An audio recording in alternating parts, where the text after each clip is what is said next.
I thank the gentlelady for yielding and for her leadership on issues of the utmost importance to the American people. My friend says we're not here to talk about the debt that has been created in this nation. We're here to talk about money. We're here to talk about the taxpayers' money. And this bill, this underlying bill that is being discussed right now, spends another $33 billion. That's right, Mr. Speaker, another $33 billion of hard-earned money from the American taxpayer. But it can't come from the American taxpayer because we have so much deficit right now, so it's got to come from where? China or Japan.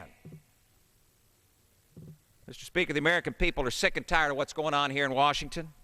Just this week, the American people said in a survey that the greatest threat to this nation, which had been, they believed had been terrorism, is now debt. Debt. What they're saying to us is stop the madness. And so what the Republicans have done in an attempt to be fiscally responsible and try to encourage our colleagues on the other side of the aisle to stop the madness is to institute the YouCut program.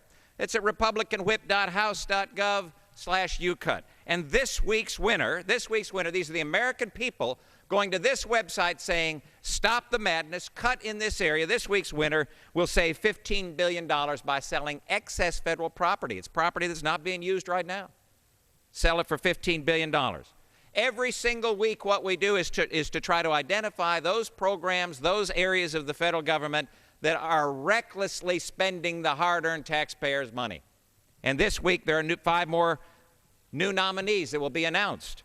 So, Mr. Speaker, I would encourage my colleagues to go to the website, republicanwhip.house.gov/YouCut, and vote for whether or not they want to prohibit hiring of new IRS agents to enforce the new health care law, saving $10 billion, whether they want to terminate exchanges in the Whaling and Trading Partners Program, another nearly $90 million in savings. I ask for an extra minute.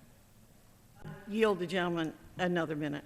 The gentleman is recognized for additional minute. Or you could vote to terminate taxpayer-subsidized political party conventions. That's right, Mr. Speaker. We spend tens of millions of dollars paying for Democrat and Republican party conventions. That's crazy. Or you could vote to require collection of unpaid taxes from federal employees. $1 billion we could save there. Or to terminate the funding for the NDIC, $440 million. Mr. Speaker, this debate is not just about whether or not we are acting responsibly here. It's what we are doing with the hard-earned taxpayer money. We're talking about money here. And this bill that you're talking about spends an extra $33 billion that we do not have. In fact, there's money appropriated already through the TARP program, over $500 billion of money available. You could use some of that if you wanted to be fiscally responsible, but, Mr. Speaker, we haven't seen that kind of leadership out of the majority party. Mr. Speaker, the YouCut program allows the American people to assist in identifying those things that they believe are wasteful in our federal government. This bill is an opportunity through the PQ to be able to cut the excess federal property.